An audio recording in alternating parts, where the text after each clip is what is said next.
오늘 본문은 기독교를 가장 잘 표현하고 있는 대표적인 말씀입니다. 원수를 사랑해라는 말씀. 기독교는 사랑의 종교고 원수까지도 사랑하는 사람들이 교회에 다니는 사람이라고 세상 사람들도 알고 있습니다. 그런데 정작 교회가 욕을 먹는 이유는 교회에 뭐가 없어서 욕을 먹나요? 사랑이 없어서 욕을 먹죠. 교회를 와봤더니 목사님이 사랑이 없더라, 성도들이 사랑이 없더라, 세상에 내가 교회를 왔는데 아무도 나에게 관심을 주지를 않더라, 내가 왔는데, 이런. 교회를 와서 보니까 서로 작은 일에도 싸우고 뒤에서 헐뜯고, 그래서 교회에 갔더니 사랑이 없더라, 이런 이야기를 이제 종종 듣게 되어집니다.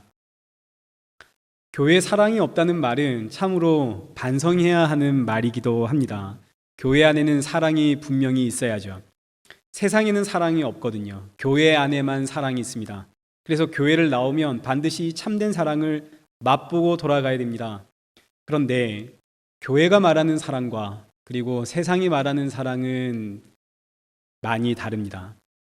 세상이 말하는 사랑은 참된 사랑의 그림자에 지나지 않습니다. 그건 실체가 아닙니다. 그림자입니다. 그런데 이 그림자를 붙잡고 교회에 나오면 교회에 사랑이 없더라라고 말할 수밖에 없습니다.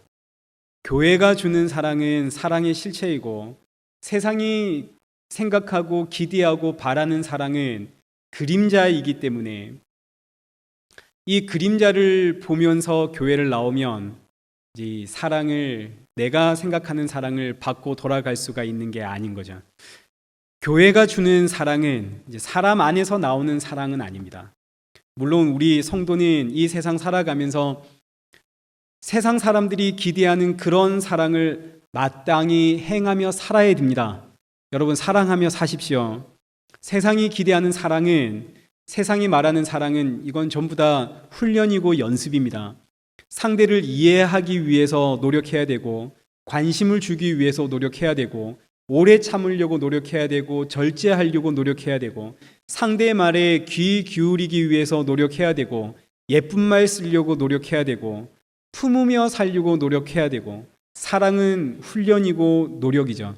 이렇게 우리는 마땅히 살아가야 됩니다. 우리 크리스찬으로서. 그러나 이제 살펴보겠지만 세상이 말하는 이 사랑은 아무리 훈련하고 노력을 한다 한들 이건 그림자에 지나지 않기 때문에 상대방의 이 비어있는 가슴을 채워줄 수가 없습니다. 나의 사랑으로 저 사람을 채워주겠다, 아낌없는 사랑을 하겠다. 그러나 그 사랑은 환상에 지나지 않습니다. 이런 사랑은 없습니다. 세상이 기대하고 세상이 바라고 세상이 꿈꾸는 사랑은 이제 크게 두 가지의 사랑입니다. 첫째는 부모가 자녀를 대하는 사랑이고 아낌없이 주는 사랑이죠. 둘째는 사람과 사람 사이에, 그게 이성이 되었든 동성이 되었든 사람과 사람 사이에서 일어나는 육체적인 사랑과 정신적인 사랑입니다. 이게 세상이 우리에게 원하는 사랑인데, 먼저 부모가 자녀에게 주는 이 아낌없는 사랑을 한번 생각해 보죠. 대표적인 예가 탕자의 이야기입니다. 아들이 아버지에게 자신의 몫을 요구했죠. 재산을 달라고 해서 외국으로 나가서 이 재산을 허랑방탕하게 다 탕진하고, 그래서 빈몸으로 아버지에게로 다시 돌아갔는데, 이때 이 아버지가 이 못난 아들을 오는 걸 보고 뛰어나가서 맨발로 나가서 안고 입을 맞추고 목욕을 시키고 옷을 입히고 온 동네에 잔치를 크게 벌였습니다. 아버지가 왜 이렇게 기뻐하나요? 아버지이기 때문에 기뻐하는 거죠. 죽은 줄 알았던 내 아들이 돌아왔기 때문에 기뻐하는 겁니다. 그래서 부모가 자녀를 사랑하는 이 사랑은 모든 것을 내어줘도 아깝지 않은 사랑, 아무리 나를 힘들게 한다 하더라도 돌아오면 기쁘게 맞아주는 사랑. 부모가 자녀에게 주는 사랑은 대가를 바라는 사랑이 아니죠. 그러나 이 사랑도 온전한 사랑이 아닙니다. 이건 그림자에 지나지 않죠. 부모 중에는 자녀를 버리는 부모가 있습니다. 우리 뉴스에서 한번 보죠. 태어나자마자 고아원에 버렸다면 그건 다행인데 태어나자마자 쓰레기통에 버리는 부모가 있습니다. 갓 태어난 아기가 밤에 운다고 아기를 집어 던진 부모가 있고 야구 방망이로 애 머리를 내리친 부모가 있죠. 뉴스에 종종 등장을 하죠. 또 나는 정말 내 자녀를 너무너무 사랑해 내 모든 걸 아낌없이 내어줬는데 받는 자녀의 입장에서는 전혀 그 사랑을 느끼지 못하는 경우도 분명히 있습니다. 부모의 그 사랑의 전달 방법이 잘못되어서 그 사랑의 언어가 과도한 체벌로 나왔다든지 과도한 잔소리로 나왔다든지 과한 집착으로 나왔다든지 과한 소유욕으로 나왔다든지 그래서 자녀가 부모의 사랑에 진저리를 치는 경우가 분명히 있고 또 이것도 아니라면 부모의 주는 사랑은 너무나 정상적인데 받는 입장에서 부모가 주는 사랑이 만족스럽지 못해 흔히 말하는 애정결핍이 생기는 경우가 우리에게 분명히 있습니다.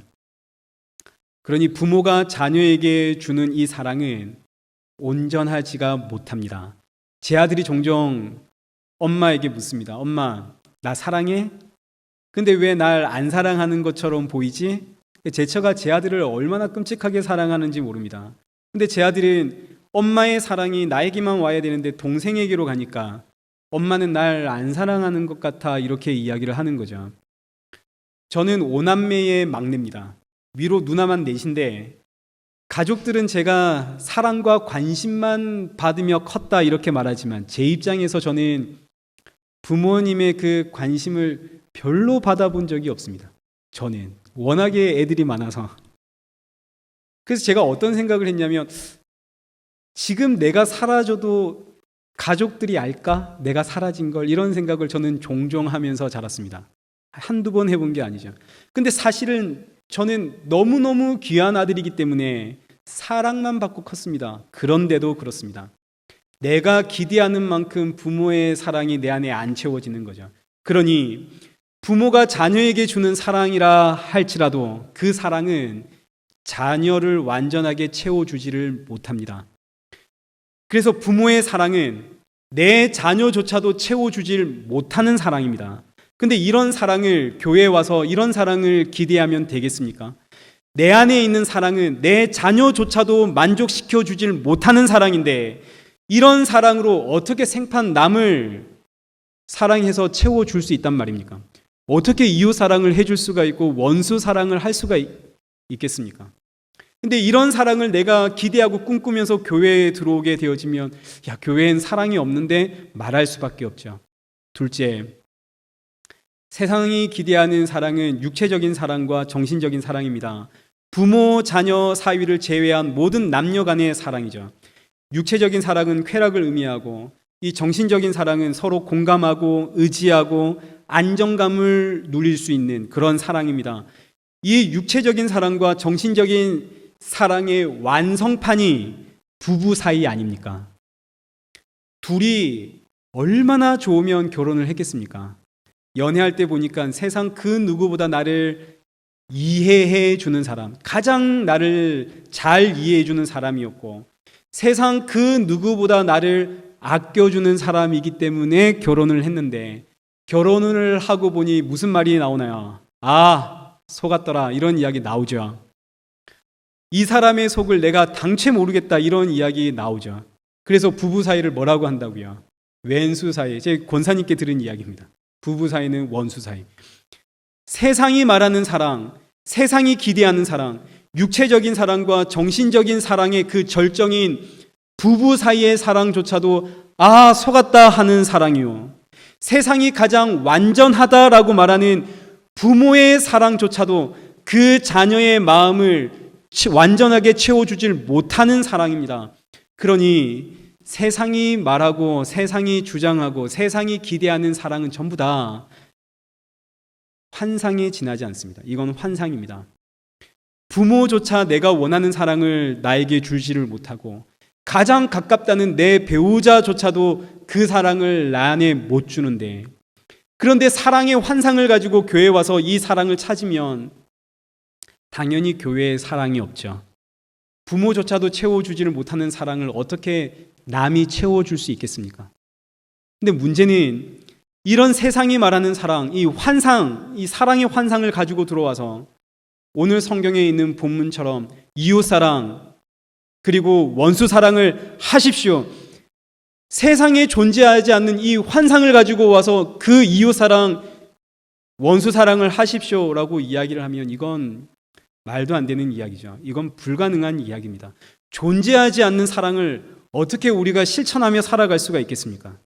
지금 내가 내 자녀에게조차 그 사랑을 채워주지를 못하는데 어떻게 이웃 사랑을, 어떻게 원수에게까지 그 사랑을, 그럴 수가 없죠. 이 사랑은 다 환상입니다. 이건 존재하지 않습니다. 이건 그림자에 지나지 않습니다. 사랑의 그림자입니다. 그림자는 빛이 어느 방향에서 비치느냐에 따라서 그 크기가 달라지고 모양이 달라지죠. 그래서 어떤 사람은 이 사랑의 그림자가 아주 길어 보이고 어떤 사람은 아주 짧아 보이고 어떤 사람은 사랑의 그림자가 여기에 와 있는데 어떤 사람은 사랑의 그림자가 여기에 와 있습니다. 그래서 이 세상 사람들이 원하고 기대하는 사랑은 저마다 제각각이고, 왜요? 이건 다 그림자거든요. 아무도 채워줄 수가 없습니다. 이 사랑의 그림자는 때와 장소에 따라 시시각각 변하게끔 되어져 있습니다. 근데 이 그림자 사랑, 이 환상을 가지고 와서 이웃 사랑하십시오, 원수 사랑하십시오 이러면 이건 안 되는 거죠. 이거 불가능한 이야기입니다. 여러분, 그래서 이웃 사랑 되시던가요? 여러분, 원수 사랑 해보셨습니까? 원수 사랑 되던가요? 이거 안 되는 겁니다. 이걸 이제 그래도 불구하고 이 이야기를 하게 되어지면 결국 우리는 윤리도덕으로 넘어가게 되고, 윤리도덕으로 넘어가면 사랑이 훈련이 되어지고 연습이 되어지는데, 우리 성도는 마땅히 사랑을 훈련하고 연습해야 됩니다. 그런데 훈련된 사랑과 훈련된 연습된 사랑은 우리보다 세상이 훨씬 더 잘합니다. 세상에 가보면 정말로 이웃을 사랑하고 원수까지도 사랑하고 있는 훌륭한 사람들이 너무나 많습니다. 44절과 45절 보시면 원수를 사랑하고 박해하는 자를 위해 기도해라. 그리하면 하늘에 계신 너희 아버지의 아들이 되리라. 이렇게 기록을 하고 있습니다. 교회에 다니지 않지만 정말로 이웃 사랑하는 사람들, 원수 사랑하는 사람들 분명히 있죠. 나를 박해하는 사람을 위해서 기도하는 사람 분명히 있습니다. 그럼 그들은 전부 다 하나님의 아들인가요? 원수 사랑하고 박해하는 자를 위해서 기도하면 그들 전부 하나님의 아들 되는 겁니까? 그렇지 않죠. 하나님의 아들이 되는 방법은 오직 하나뿐입니다. 참으로 원수를 사랑하시고 참으로 박해하는 자를 위해 기도하신 예수 그리스도, 그 예수 그리스도를 믿는 믿음만이 나를 하나님의 아들이 되게 하는 유일한 방법이 되어집니다. 그래서 오늘 이 말씀을 이제 이해를 하려면 이웃이 무엇인지를 우리가 알아야 되고 사랑이 무엇인지를 알아야 됩니다. 이웃을 알아야 되고 사랑을 알아야만 이웃 사랑이 뭔지 원수 사랑이 뭔지 우리 알 수 있고, 이 사랑을 알아야만, 우리 지금 계속 이 말씀들이 전부 다 서기관과 바리새인의 의보다 나은 의가 무엇인가에 대한 설명이죠. 서기관과 바리새인보다 나은 의가 무엇인지 우리는 이걸 이제 알게 되는 거죠. 그래서 먼저 이웃 사랑에 대해서, 이웃에 대해서 우리 한번 생각해 보겠습니다. 여러분, 누가 여러분의 이웃인가요? 여러분에게 이웃이 많죠. 누가 여러분의 이웃인가요? 이 세상을 살아가는 사람들이 이웃을 만드는 법은 전부 다 유대인들과 똑같습니다. 우리 43절 한번 보시죠. 43절은 유대인들의 그 이웃에 대한 개념이 기록되어져 있습니다. 내 이웃을 사랑하고 내 원수를 미워해라. 구약 성경을 펼쳐보시면 이웃 사랑하라는 말씀은 분명히 성경에 기록되어져 있습니다. 레위기 19장 18절 분명하게 기록되어져 있죠. 이웃 사랑해라. 그런데 원수는 미워해라라는 말씀은 성경 그 어디에도 없습니다. 오히려 원수를 갚지 마라라는 말씀은 성경 곳곳에 있지만 원수는 미워해라 이런 말씀은 성경에 없습니다. 근데 이런 말씀이 어디서 나왔을까요? 내 이웃은 사랑하고 너의 원수는 미워해라, 이렇게 붙인 이 유대인들이 왜 이렇게 해석을 했을까요? 그 이유는 이와 비슷한 성경 구절들이 성경 곳곳에 있기 때문인데, 대표적인 거 한 두 구절만 보시죠. 신명기 30장 7절. 내 하나님 여호와께서 너의 적군과 너를 미워하고 너를 핍박하는 자에게 이 모든 저주를 내리게 하실 것이다. 시편 139편 21절. 여호와여, 내가 주를 미워하는 자들을 미워하였고, 이런 뜻입니다. 주를 치러 일어나는 자들을 미워하지 아니하였나이까. 내가 미워했습니다. 이런 이야기입니다. 성경에 이런 표현들이 종종 나옵니다. 이스라엘의 원수, 하나님의 원수, 이런 표현과 이 원수들을 미워해야 된다, 대적해야 된다, 이런 말씀들이 성경에 곳곳에 등장을 하는 거죠. 여러분, 이스라엘의 원수, 하나님의 원수, 하나님을 미워하는 자, 누구의 이야기인가요? 이건 원수 사탄 마귀의 이야기입니다. 죄를 뜻하는 이야기입니다. 구약의 이런 표현들은 전부 다 하나님의 원수는 마귀, 하나님의 원수는 죄, 그러니 그 죄를 미워해라, 이런 뜻인데, 유대인은 이 말씀을 가지고 이웃과 원수를 구분했습니다. 나를 기준으로 해서 나를 대적하는 자는 원수, 나를 대적하지 않는 자는 내 이웃, 나에게 잘하는 자는 내 이웃, 나에게 악을 행하는 자는 내 원수. 이거 얼마나 쉽나요? 나의 본성과 아주 딱 들어맞죠. 나에게 잘하는 자는 내 이웃이니까 내가 사랑해주고, 나를 대적하는 자는 내 원수니까 내가 미워하겠다. 세상 모든 사람들이 다 이렇게 이웃을 정하며 살아갑니다. 그래서 46절과 47절, 너희가 너희를 사랑하는 자를 사랑하면 무슨 상이 있으리요? 세리도 이같이 아니하느냐? 너희가 너희 형제에게만 무난하면 남보다 더하는 것이 무엇이냐? 이방인들도 이같이 아니하느냐? 예수님께서 지적하시는 이 말씀이 유대인들의 그 이웃에 대한 개념이고 사랑에 대한 개념입니다. 유대인들을 자꾸 편을 가르는 거죠. 편을 갈라서 내 편은 사랑하고 내 편이 아니면 미워하고, 이웃이 뭔지를 모르고 있는 겁니다. 내 편이면 이웃, 내 편 아니면 원수. 근데 이건 사람의 본성이기 때문에 이 세상 살아가는 사람들은 전부 다 편을 갈라서 내 편은 사랑하고 내 편이 아니면 미워하는 거죠. 여러분은 안 그러시나요? 여러분의 이웃은 어떻게 만들어졌습니까? 오늘 우리의 이웃은 어떻게 만들어졌나요? 우리는 이웃이 뭔지를 모르기 때문에 항상 이웃을 내 편에서 찾아냅니다. 나를 이해해주고, 나를 사랑해주고, 나를 존중해주고, 나에게 선히 대하는 사람은 내 이웃. 그 사람들 중에서도 나와 생각이 같고 대화가 통하고 뜻이 통하면 나의 절친한 이웃, 이렇게 되는 것이고, 만났는데 이 대화도 안 통하고 생각도 다르고 만나면 만날수록 너무 부담스러우면 더 이상 만나지 않죠. 그는 내 이웃이 아닙니다. 우리는 이렇게 이웃이라는 바운더리를 정하며 살아가죠. 이게 바리새인과 서기관들의 이웃이고 유대인들이 정한 이웃입니다. 편을 가르는 거죠. 내 바운더리를 쳐서 내 안에 들어오면 이들은 다 내 이웃입니다. 이런 이웃 사랑은 세상도 한다는 거죠. 이건 틀린 이야기입니다. 그럼 대체 저와 여러분의 이웃, 온 세상의 이웃은 대체 뭡니까? 누가 우리의 이웃인가요? 누가복음 10장을 보시면 한 율법 선생이 예수님께 찾아와서 묻습니다. 29절에 선생님, 누가 우리의 이웃입니까? 예수님이 이런 이야기를 하시죠. 어떤 사람이 길을 가다가 강도를 만나서 많이 맞고 거의 죽게 되어 길에 쓰러졌습니다. 제사장 한 사람이 그걸 보고 피해 지나갔고, 레위인 한 사람이 역시 그걸 보고 피해 지나갔는데 한 선한 사마리아인이 그를 보고 치료해 주었습니다. 그러면 누가 이 강도 만난 자의 이웃입니까? 여러분, 누가 이 강도 만난 자의 이웃인가요? 치료해 준 사람이 이 강도 만난 자의 이웃이죠. 여러분, 이게 무슨 이야기입니까?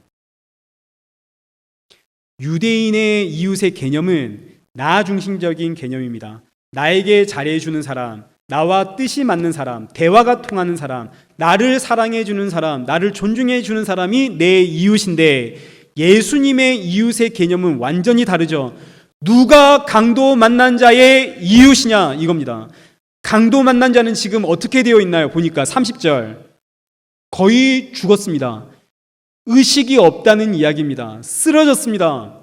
그러니 지금 이 사람은 자기가 죽어간다는 사실을 알까요, 모를까요? 거의 죽었으니까, 의식이 없으니까. 이 사람은 아무것도 모릅니다. 자기가 지금 쓰러져 있는 것도 모르고 죽어가고 있는 것도 모릅니다. 왜요? 거의 죽었거든요. 이 의식이 없는 사람입니다. 내가 쓰러져 있는지도 모릅니다. 근데 누가 이 사람의 이웃인가요? 이 죽어가는 사람, 죽어가는지도 모르고 있는 이 사람을 살려낸 사람이 그의 이웃 아닙니까? 지금 이게 누구의 무슨 이야기인지 이해되십니까? 죽은 자를 다시 살려내신 분 이야기 아닙니까? 나는 죽었는지도 몰랐습니다. 그런데 이런 나를 살리기 위해 십자가에 달려 죽으신 분의 이야기 아닙니까?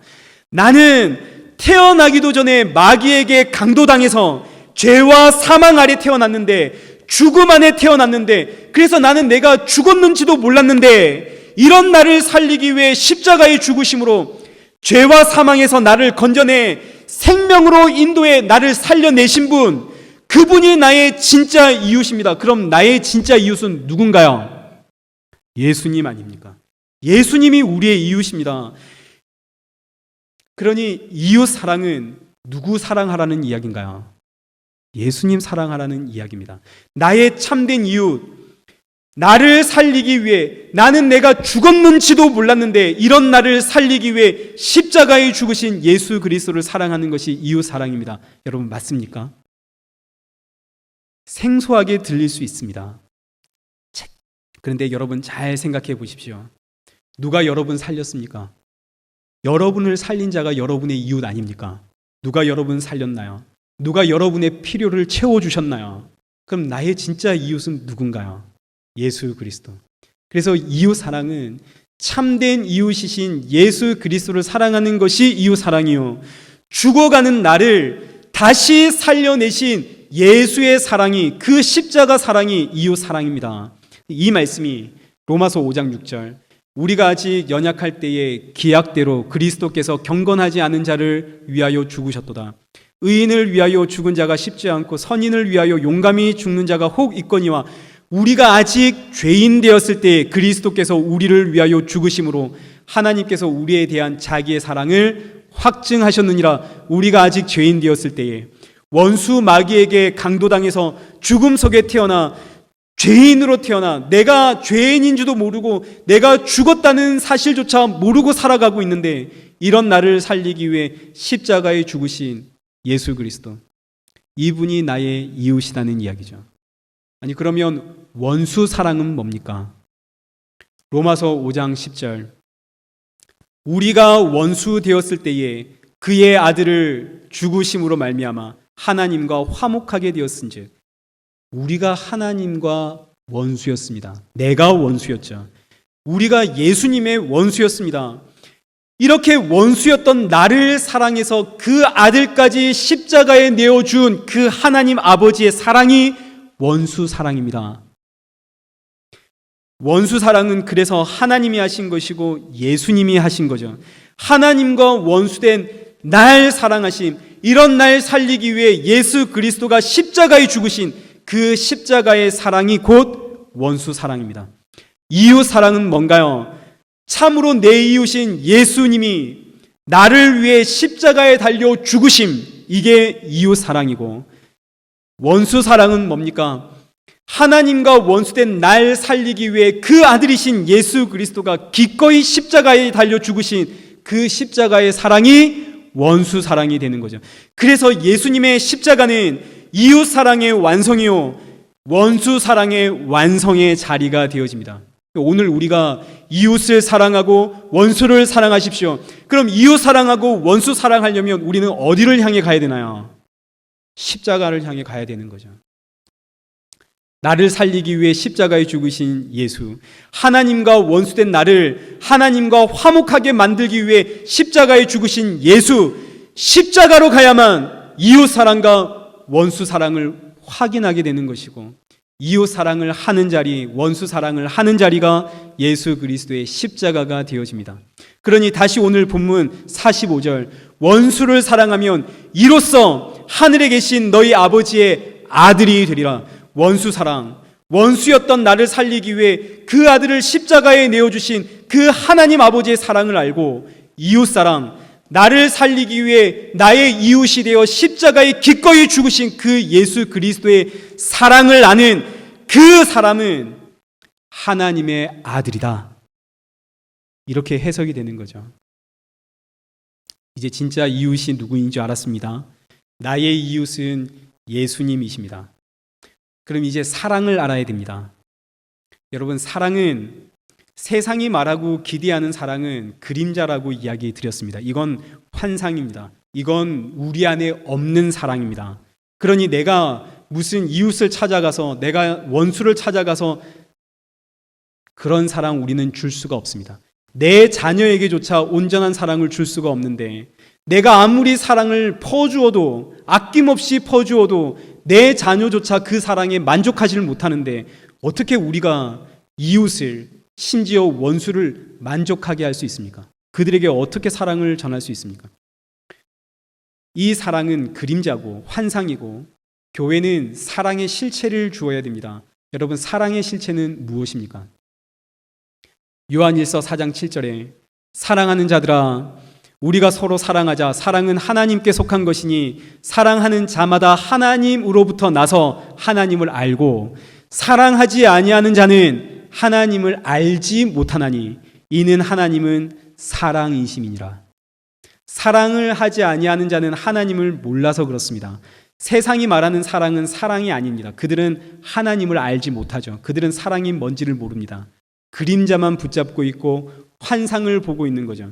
사랑의 진짜 실체는, 참된 사랑은 하나님이십니다. 하나님이 사랑입니다. 그 하나님이 육신이 되어 이 땅에 오셨습니다. 육신을 입고 이 땅에 오신 하나님, 그 하나님이 사랑입니다. 그럼 그 하나님 누구신가요? 예수님이시죠. 그래서 누가 사랑입니까? 예수님이 사랑입니다. 예수님이 사랑의 실체입니다. 9절, 하나님의 사랑이 우리에게 이렇게 나타난 바 되었으니 하나님이 누구를 주었다고요? 그의 독생자 예수 그리스도를 세상에 주셨죠. 하나님의 사랑이 나타났습니다. 그 사랑의 실체가 예수 그리스도. 이게 이웃에 대한 이야기, 죽은 줄도 몰랐던 나를 살리려고 오신 참 이웃인 예수님이 알고 보니까 하나님의 사랑이더라. 이 이야기죠. 하나님의 사랑이 우리에게 나타나셨는데 그 사랑이 알고 봤더니 예수 그리스도, 나의 이웃이었던 그 예수 그리스도가 하나님의 사랑이었군요. 이 사실은 하나님으로부터 난 자들만 알 수가 있는 비밀입니다. 그래서 오늘 이 비밀이 여러분 안에서 받아들여지고 깨달아진다면 이건 놀라운 은혜입니다. 이 사랑이 완성된 자리, 예수님이 하나님의 사랑이라는 사실이 온 천하에 드러난 자리, 그래서 이웃 사랑이 완성이 되어지고 원수 사랑이 완성된 자리, 그 자리가 어디라고요? 십자가. 그래서 성도는 십자가의 증인으로 날 향한 하나님의 사랑이 저 십자가에 있기 때문에, 십자가에 죽으신 예수 그리스도가 하나님의 사랑이기 때문에, 이웃 사랑이 저 십자가에 있고 원수 사랑이 저 십자가에 있기 때문에 이 사랑의 증인은 반드시 십자가로 갈 수밖에 없고, 십자가로 가서 너희가 죽인 예수가 하나님의 사랑이다 라고 외칠 수밖에 없는 거죠. 그래서 오늘 우리가 기도를 합니다. 성경을 읽습니다. 하나님의 말씀을 듣습니다. 그 이유가 뭔가요? 여러분, 왜 기도하십니까? 왜 성경을 읽으시고 왜 목사의 설교를 듣습니까? 십자가로 가기 위해서입니다. 모든 목적이 전부 다 십자가로 가기 위해서 아닙니까? 여러분, 뭘 위해 기도하고 계시나요? 십자가로 가기 위해 기도하셔야죠. 왜 성경을 읽으시나요? 십자가로 가기 위해 성경 읽으셔야죠. 말씀을 듣고 여러분 어디로 가려고 그러십니까? 십자가로 가셔야죠. 십자가의 증인이 되기 위해, 내가 예수님과 함께 십자가에 죽었고 이제는 내가 아니라 예수님이 사시고 있다는 이 사실의 증인이 되기 위해, 나는 날마다 죽노라, 사도 바울의 고백처럼 나는 날마다 죽고 내 안에 예수님 살아야 되는데, 근데 내가 안 죽으니까, 그러니까 기도를 하는 것이고, 내가 못 죽으니까 성경을 읽는 것이고, 내가 못 죽으니까 십자가로 가지를 못하니까 말씀을 듣는 것 아닙니까? 그래서 내가 이렇게 십자가로 가는 모습, 십자가에서 내가 죽어가는 모습이 세상이 볼 때는 사랑으로 보이는 거죠. 그들의 눈에. 아, 저 사람은 참으로 오래 참고 온유하고 절제하고 이해하고 용서하고 품는 사람의 사랑이구나. 역시 기독교는 사랑의 종교이구나. 그러나 사실 나는 내가 죽지 못해 기도하고 있을 뿐이요, 증인이 되고 싶은데 증인이 되지 못해서 기도하고 성경을 읽고 말씀을 보고 있는 난 그런 죄인에 지나지 않습니다. 이게 예수 믿는 성도의 모습입니다. 참 사랑이신 예수님을 증거하기 위해 십자가로 가기 위해 몸부림치는 것, 이것이 성도의 삶이지 않습니까? 고린도전서 13장, 사랑장이라고 하는 사랑에 관한 말씀입니다. 많은 분들이 이 고린도전서 13장 외우시는 분도 많고, 이 말씀, 이 사랑 앞에 감동하시고 이 사랑을 지켜내려고 하시는 분들이 참 많은데, 안타깝게도 사랑이 뭔지를 모르니까 세상이 말하는 그 환상 속에 있는 그 사랑, 그 그림자 사랑을 여기에 대입해서 끊임없이 실천하려고 합니다. 여러분, 그러지 마시고 이 사랑의 자리에다가 사랑의 실체로 이 땅에 오신 예수님을 한번 넣어 보십시오.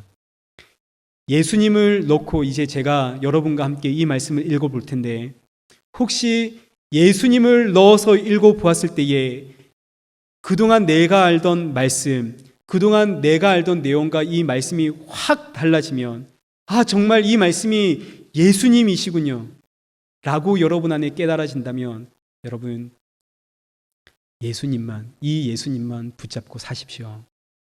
1절입니다.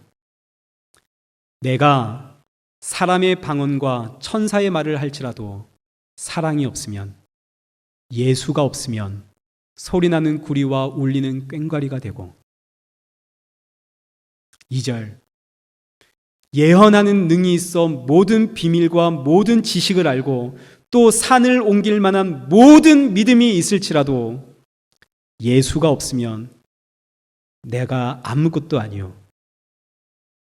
3절, 내가 내게 있는 모든 것으로 구제하고 내 몸을 불사르게 내어줄지라도 예수가 없으면 내게 아무 유익이 없느니라.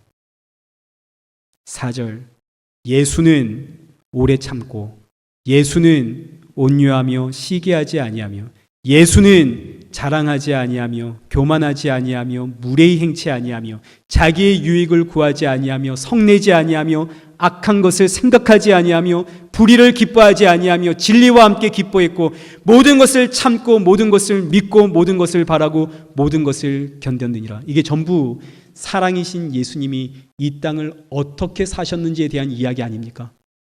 나의 이야기로 보이시나요? 내가 이렇게 사랑을 실천해야 된다라고 보이십니까?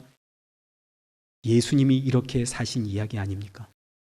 8절, 예수는 언제까지나 떨어지지 아니하되 예언도 패하고 방언도 그치고 지식도 패하니라. 우리는 부분적으로 알고 부분적으로 예언하니 온전한 것이 올 때에는 부분적으로 하던 것이 패하리라. 내가 어렸을 때에는 말하는 것이 어린아이와 같고 깨닫는 것이 어린아이와 같고 생각하는 것이 어린아이와 같다가 장성한 사람이 되어서는 어린아이의 일을 버렸노라.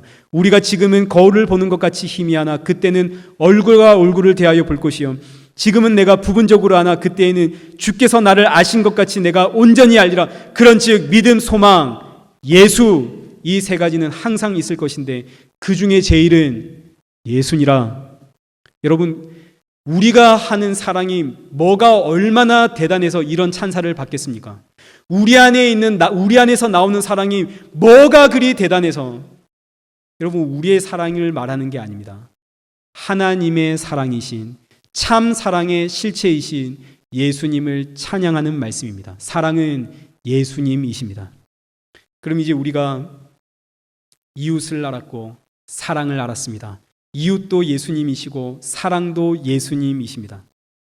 원수는 오늘 저와 여러분이 하나님의 원수입니다. 그럼 이제 이 말씀을 가지고 이 땅의 영역에 이 말씀을 가지고 와서 살펴보면 오늘 우리가 살아가는 이 삶의 현장에는 분명히 우리의 이웃이 있고 우리의 원수가 있습니다. 이웃이 생기고 원수가 생기는 것은 이 땅을 살아가는 모든 사람들의 죄의 본성이 만들어내는 자연스러운 현상입니다. 나에게 잘하는 사람은 자연스럽게 나의 이웃이 되어지고, 나를 힘들게 하는 사람은 자연스럽게 나의 원수가 되어집니다.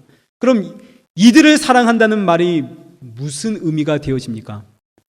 참 사랑이고 참 이웃인 예수 그리스도를 그들에게 전달하는 것이 이웃 사랑이고 원수 사랑입니다. 그래서 성도가 이 땅에서 이웃 사랑, 원수 사랑하며 살아간다는 것은 예수님 전하며 살아가는 이야기가 되는 거죠. 이 예수님 전하기 위해 성도는 오늘도 십자가로 나아가는 겁니다. 십자가에서 이웃 사랑을 완성하시고 원수 사랑을 완성하신 예수 그리스도와 함께 죽어야만, 그래서 내 안에 예수님만 사셔야만 내 안에 사시는 그 예수, 이 사랑을 이웃에게, 원수에게 전달할 수 있기 때문에 이게 성도로서 부름을 받은 성도로서의 책임이요 의무입니다. 이 책임을 수행하기 위해서 오늘도 우리는 기도하는 것이고 성경을 읽는 것이고 말씀을 듣는 거죠. 하나님, 오늘도 예수와 함께 저 십자가에 죽게 하소서.